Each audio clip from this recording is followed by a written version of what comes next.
नमस्कार मित्रों, ब्रह्मोस क्लासेस में आप सभी का स्वागत है।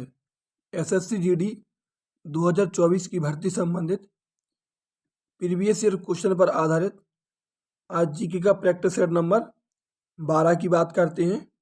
कर हर मैदान फतेह सीरीज में जीके के जो भी मोस्ट इम्पोर्टेंट प्रश्न रहेंगे प्रीवियस ईयर क्वेश्चन को देखते हुए, क्योंकि आप सभी को मैं डेली एक ही बात बताता कि आप सभी को मालूम होगा कि एसएससी का एक ट्रेंड रहता है, यदि वो जिस भी अपने एग्जाम में जीके पूछती है, तो ऐसे अधिकतर कोई एग्जाम नहीं है जिसमें एसएससी जीके के क्वेश्चन ना पूछे।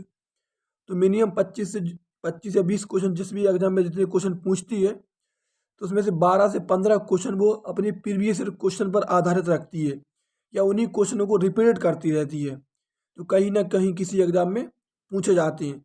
मैंने ये बहुत अच्छे से कम 2-3 साल से बराबर कंटिन्यूटी इस बात का एनालिसिस कर रहा मैं कि जी एसएससी का ट्रेंड है, और ये बात मैंने एसएससी जीडी 2021 वाली में फॉलो करा के देखी, 22-23 वाली में फॉलो करा के देखी, और अभी दिल्ली पुलिस हुआ उसमें भी फॉलो करा के देख ली, और SSC CHSL CPO CGL MTS इनमें सभी में मतलब एक एसएससी का ट्रेंड रहता है तो 12-13 क्वेश्चन अपनी प्रीवियस क्वेश्चन बराबर पूछती रहती है। तो उसी से संबंधित एक अपनी क्लास रहेगी। 25 से 30 क्वेश्चन मैं आपके सामने मोस्ट इंपोर्टेंट कराने वाला हूँ। डेली की क्लास चलती है, आज क्लास नंबर 12 है। तो चलिए बात करते हैं बिल्कुल मोस्ट इंपोर्टेंट प्रश्न, चुने हुए प्रश्न है, बात कर लें। पहला क्वेश्चन है, एक क्वेश्चन एसएससी जीडी 2021 में पूछा गया है कि नटराज की कांस्य प्रतिमा किस शासनकाल के दौरान निर्मित की गई। तो ध्यान रखना, जो नटराज की कांस्य प्रतिमा है तो चोल शासनकाल के दौरान निर्मित की गई थी। कौन से शासनकाल के दौरान? तो चोल शासनकाल के दौरान निर्मित की गई थी। ठीक है, ध्यान रखना। आगे बात करें, 31 दिसंबर 1929 लाहौर अधिवेशन में तुमसे पूछ ले पूर्ण स्वराज की मांग। पूर्ण स्वराज की मांग कब की गई? तो पूर्ण स्वराज की मांग 31 दिसंबर 1929 के लाहौर अधिवेशन में, जिसकी अध्यक्षता किसने करी थी? पंडित जवाहरलाल नेहरू ने करी थी। ध्यान रखना, पूर्ण स्वराज की मांग किसने की थी? तो पूर्ण स्वराज की मांग पंडित जवाहरलाल नेहरू ने की थी। कब की थी? तो 1929 के लाहौर अधिवेशन में की थी।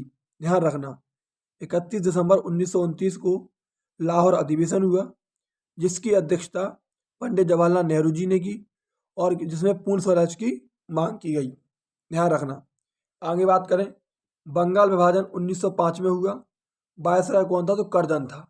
मोस्ट इंपोर्टेंट प्रश्न है, बंगाल विभाजन कब हुआ? तो 1905 में हुआ। वायसराय कौन था? तो करजन था। ध्यान रखना, बंगाल विभाजन को लागू करने की डेट 16 अक्टूबर 1905 रखी गई थी। कब रखी गई थी? तो बंगाल विभाजन को लागू करने की डेट 16 अक्टूबर 1905 रखी गई थी। ध्यान रखना। और बंगाल विभाजन कब हुआ? तो 1905 में हुआ। तो उस समय वायसराय कौन था? तो करजन था।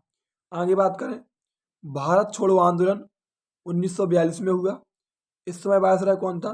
तो लिन लिथगो था। भारत छोड़ो आंदोलन 1942 के समय हुआ, इस समय वायसराय कौन था? तो लिन लिथगो था। कौन था? लिन लिथगो। ध्यान रखना, भारत छोड़ो आंदोलन 1942 का है, इस समय वायसराय लिन लिथगो था। महात्मा गांधी जी ने 1942 में भारत छोड़ो आंदोलन में करो या मरो का नारा दिया था। कैसा नारा दिया था? करो या मरो का। पूछ ले, करो या मरो का नारा महात्मा गांधी जी ने कब दिया था? तो 1942 के भारत छोड़ो आंदोलन में दिया था। आगे बात करें, 1857 की क्रांति के समय वायसराय कौन था? तो 1857 की क्रांति के समय वायसराय कैनिंग था। कौन था? 1857 की क्रांति के समय वायसराय कैनिंग था। कौन था? तो 1857 की क्रांति के समय वायसराय, ध्यान रखना, कैनिंग था। कौन था? कैनिंग था। आगे बात करें, कांग्रेस की स्थापना के समय वायसराय कौन था? कांग्रेस की स्थापना के समय वायसराय था डफरिन। कौन था? डफरिन। किसी को याद नहीं हो तो ध्यान रख लेना, डफरिन इतना डफर था, डफरिन इतना डफर था कि उसने कांग्रेस की स्थापना कर दी, और वही कांग्रेस ब्रिटिश साम्राज्य को उखाड़ने में मददगार साबित हुई। मतलब अगर ब्रिटिश साम्राज्य का अंत किया तो उसी कांग्रेस ने किया, और डफरिन इतना डफर था कि इसने अपने शासनकाल के दौरान स्थापना करवा दी। किसकी? कांग्रेस की। मतलब डफरिन का मानना था कि जो भारतीय समाज के लोग थे जो छोटे छोटे कुछ भी केस होते थे तो वो तुरंत अंग्रेजी हुकूमत के पास लेकर आ जाते थे। तो डफरिन का मानना था कि मैं कोई छोटा सा मंच तैयार कर दे रहा जिससे ये आपसी जो मुकदमे होंगे या जो भी लड़ाइयाँ वगैरह होंगी या जो भी केस होंगे वो आपस में निपटा लिया करेंगे। तो यही सोचकर डफरिन ने कांग्रेस की स्थापना करवा दी थी। वैसे कांग्रेस की स्थापना एओ हुम ने की थी, तो डफरिन के समय हुई थी। तभी कहते हैं कि डफरिन इतना डफर था। ध्यान रखना, कांग्रेस की स्थापना के समय वायसराय कौन था? डफरिन था। कांग्रेस की स्थापना किसने करी थी? तो 28 दिसंबर 1885 को एओ हुम ने की थी। किसने की थी? 28 दिसंबर 1885 को एओ हुम ने की थी। ध्यान रखना। कांग्रेस के पहले अध्यक्ष कौन थे? तो कांग्रेस के पहले अधिवेशन के अध्यक्ष व्योमेश चंद्र बनर्जी थे। कौन थे? WC बनर्जी थे। आगे बात करें, पहली ट्रेन जो कि 1853 में चली थी, इस समय वायसराय कौन था? तो डलहौजी था। या किसके समय चली? तो डलहौजी के समय चली। पहली ट्रेन कब चली? तो 1853 में चली। मुंबई से थाने के बीच में चली। कितने किलोमीटर? तो 34 किलोमीटर। और वायसराय कौन था? तो डलहौजी था। ध्यान रखना। आगे बात करें, सती प्रथा पर रोक। सती प्रथा पर रोक 1829 में राजा राम मोहन राय द्वारा विलियम बेंटिक के सहयोग से की गई। तो पूछ ले, सती प्रथा पर रोक इस समय वायसराय कौन था? तो विलियम बेंटिक था।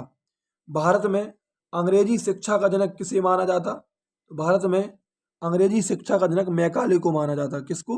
मैकाले को। भारत में अंग्रेजी शिक्षा का जनक मैकाले को माना जाता। किसको? मैकाले को। ध्यान रखना, भारत में अंग्रेजी शिक्षा का जनक मैकाले को माना जाता। आगे बात करें, मौर्य साम्राज्य की राजधानी थी पाटलिपुत्र। मौर्य साम्राज्य की राजधानी कौन सी थी? पाटलिपुत्र थी। नेक्स्ट क्वेश्चन है, पैगंबर मोहम्मद की जयंती पर मिलाद उन नबी त्योहार मनाते हैं। ये क्वेश्चन SSC GD द्वारा पूछा गया है कि पैगंबर मोहम्मद की जयंती पर कौन सा त्योहार मनाते? तो मिलाद उन नबी त्योहार मनाते। ध्यान रखना, पैगंबर मोहम्मद की जयंती पर मिलाद उन नबी त्योहार मनाते हैं। आगे बात करें, आगे पूछ रहे, आगरा की मोती मस्जिद का निर्माण किसने करवाया था? तो शाहजहां ने करवाया था। ध्यान रखना, आगरा की मोती मस्जिद का निर्माण किसने करवाया? शाहजहां ने करवाया। देखो, दोनों क्वेश्चन अलग अलग है। एक क्वेश्चन लगता है आपके अंदर डाउट पैदा होता, इसीलिए मैंने कंटेंट को बेहतरीन तरीके से बना के दोनों क्वेश्चन निकाल के रखे हैं। आगरा की मोती मस्जिद का निर्माण शाहजहां ने करवाया था और दिल्ली की मोती मस्जिद का निर्माण औरंगजेब ने करवाया था। आगरा की मोती मस्जिद का निर्माण शाहजहां ने करवाया था और दिल्ली की मोती मस्जिद का निर्माण औरंगजेब ने करवाया था। आगे बात करें, भक्ति संत आंडाल। भक्ति संत आंडाल किस धर्म से जुड़े हैं? ध्यान रखना, भक्ति संत आंडाल वैष्णव धर्म से जुड़े हैं। कौन से धर्म से? वैष्णव धर्म से। आगे बात करें, गांधार कला शैली, गांधार कला शैली का किस राजवंश से संबंधित है? मतलब जो गांधार कला शैली थी वो कौन से राजवंश से विकसित हुई? ध्यान रखना, कुषाण राजवंश से विकसित हुई। गांधार कला शैली कुषाण राजवंश से विकसित हुई। कौन से? कुषाण राजवंश से विकसित हुई। कौन सी शैली? गांधार कला शैली। आगे पूछे, कुषाण वंश का संस्थापक कौन है? तो कुषाण वंश का संस्थापक कुजल कोडफिसेस है। कौन है? कुजल कोडफिसेस। ध्यान रखना, स्वच्छता स्वतंत्रता से अधिक महत्वपूर्ण है, यह किसने कहा था? ये क्वेश्चन SSC GD 2021 द्वारा पूछा गया है। स्वच्छता स्वतंत्रता से अधिक महत्वपूर्ण है, यह कथन महात्मा गांधी जी का है। किसका है? स्वच्छता स्वतंत्रता से अधिक महत्वपूर्ण है, यह कथन किसका है? तो महात्मा गांधी जी का है। आगे बात करें, मियाँ की मल्हार मियाँ की तोड़ी, ये किसकी रचना है? मियाँ की मल्हार मियाँ की तोड़ी दरबारी कान्हरा। मियाँ की मल्हार मियाँ की टोली दरबारी कान्हरा, ये किसकी रचना है? तानसेन की रचना है। ध्यान रखना, मियाँ की मल्हार मियाँ की टोली किसकी रचना है? तानसेन की रचना है। चलिए आगे बात करते हैं। आगे पूछ ले, कव्वाली सितार और तबला का आविष्कारक किसे माना जाता? तो अमीर खुसरो को माना जाता। ध्यान रखना, कव्वाली सितार और तबला का आविष्कारक अमीर खुसरो को माना जाता। द डिस्कवरी ऑफ इंडिया या भारत की खोज पुस्तक के लेखक कौन है? द डिस्कवरी ऑफ इंडिया या भारत की खोज पुस्तक के लेखक है जवाहरलाल नेहरू। इसकी पुस्तक है जवाहरलाल नेहरू की है, द डिस्कवरी ऑफ इंडिया या भारत की खोज जवाहरलाल नेहरू की पुस्तक है। ठीक है, ध्यान रखना। हिंद स्वराज पुस्तक किसकी है? तो महात्मा गांधी जी की है। 1909 में लिखी थी, साउथ अफ्रीका में किल्डोनन जहाज पर लिखी थी। हिंद स्वराज पुस्तक किसकी है? महात्मा गांधी जी की है। 1909 में लिखी थी और किल्डोनन जहाज पर साउथ अफ्रीका में लिखी थी। ध्यान रखना। कांगड़ा चित्रकला का संबंध वैष्णव संप्रदाय से है या वैष्णव परंपराओं से है। कांगड़ा चित्रकला का संबंध वैष्णव परंपरा से है। कौन सी परंपरा से? वैष्णव परंपरा से। आगे बात करें, सत्रिया जो कि क्लासिकल डांस है, शास्त्रीय नृत्य, नवीनतम शास्त्रीय नृत्य कहाँ का है? असम का है। सत्रिया कहाँ का शास्त्रीय नृत्य? तो असम का है। ध्यान रखना। टोटल कितने क्लासिकल डांस है? तो टोटल 8 क्लासिकल डांस है। कुल कितने क्लासिकल डांस है? तो 8 क्लासिकल डांस है, मतलब 8 शास्त्रीय नृत्य हैं। कौन कौन से? तो भरतनाट्यम, मोहिनीअट्टम, कथकली, कथक, ओडिसी, मणिपुरी, सत्रिया और मोहिनीअट्टम। ध्यान रखना। ठीक है, तो कितने हैं? मतलब पूरे के पूरे 8 हैं। और एक कुचिपुड़ी, ध्यान रखना, कुचिपुड़ी कहाँ का है? आंध्र प्रदेश का भी है। टोटल 8 है। सबसे नवीनतम कौन सा है? तो सत्रिया है। और सबसे पुराना कौन सा है? तो भरतनाट्यम है। सबसे पुराना भरतनाट्यम है और सबसे नया सत्रिया है। सत्रिया को कब जोड़ा गया? सत्रिया को सन 2000 में जोड़ा गया, ये भी ध्यान रखना। सबसे नया सत्रिया है और सत्रिया को सन 2000 में जोड़ा गया। नेक्स्ट क्वेश्चन, संविधान सभा के पहले अध्यक्ष कौन थे? तो सच्चिदानंद सिन्हा थे, लेकिन ये अस्थायी थे। ध्यान रखना। पूछे संविधान सभा के पहले अध्यक्ष कौन थे? तो सच्चिदानंद सिन्हा थे। पूछे पहले अस्थायी अध्यक्ष कौन थे? तो ये भी सच्चिदानंद सिन्हा थे। आगे बात करें, संविधान सभा के पहले स्थायी अध्यक्ष कौन थे? संविधान सभा के पहले स्थायी अध्यक्ष बने थे डॉक्टर राजेंद्र प्रसाद। ध्यान रखना। संविधान सभा के पहले स्थायी अध्यक्ष बने डॉक्टर राजेंद्र प्रसाद। संविधान सभा के पहले स्थायी अध्यक्ष कौन बने? डॉक्टर राजेंद्र प्रसाद। और संविधान सभा के पहले अध्यक्ष या पहले अस्थायी अध्यक्ष कौन थे? तो डॉक्टर सच्चिदानंद सिन्हा थे। कौन थे? डॉक्टर सच्चिदानंद सिन्हा थे। ठीक है दोस्तों, जी आज की क्लास थी। अब बताइए आपको क्लास कैसी लगी? यदि आपको क्लास अच्छी लगी है तो जो भी आपके दोस्त SST GD की तैयारी कर रहे हैं उन तक ये क्लास जरूर शेयर कर दें और आप सभी लोग क्लास को नोट करते चलें। ठीक है, यदि आपको क्लास अच्छी लगी है तो चैनल को प्लीज़ सब्सक्राइब कर लें और वीडियो को लाइक वगैरह कर दिया करो यार, हम लोगों को भी मोटिवेशन मिलता है आप लोगों से। ठीक है, धन्यवाद।